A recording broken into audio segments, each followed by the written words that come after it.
تفتكر ليه في براندات عالمية ممكن تفشل في سوق معين رغم ان منتجها فعلا منتج كويس؟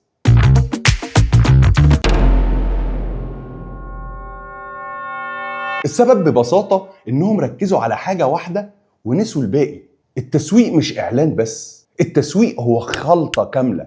لو نقص منها مكون واحد الطاقة كلها بتبوظ. الخلطة دي هي اللي بنسميها المزيج التسويقي.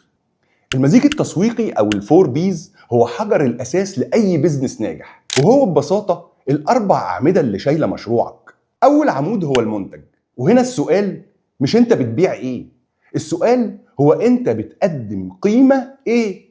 المنتج القوي هو اللي بيحل مشكله حقيقيه عند العميل، مش مجرد سلعه مركونه على الرف. لو منتجك مش بيقدم حل فمهما صرفت على الدعايه العميل مش هيشتريه، او لو اشتراه هيشتريه مرة واحدة بس ومش هيرجع لك تاني. العمود التاني هو السعر، والسعر هنا مش مجرد رقم، ده رسالة. سعرك بيقول للعميل انت فين في السوق. تسعير المنتج او البرايسنج لازم يوازن ما بين التكلفة وقدرة العميل الشرائية، والاهم من ده كله القيمة اللي هياخدها العميل.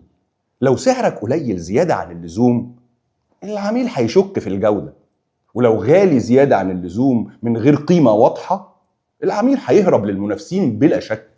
فالسعر هنا هو اللي بيحدد هويتك الربحية ومكانتك في عقل العميل. أما العمود الثالث وهو البليس أو المكان، أو بمعنى أصح التواجد. العميل بتاعك موجود فين؟ هل بيشتري أونلاين وهو نايم في السرير؟ ولا بيحب ينزل يتفرج بنفسه في المحلات؟ المكان الصح يعني إن منتجك يكون قدام عين العميل في اللحظة اللي بيقرر فيها يشتري. لو عندك أحسن منتج في العالم بس العميل مش عارف يوصله بسهولة، فأنت حرفياً بتدي هدايا للمنافسين اللي موجودين تحت إيده. وآخر حاجة البروموشن أو الترويج، وهو الطريقة اللي بتعرف بيها العالم بمنتجك وبمميزاته وبالعرض بتاعك.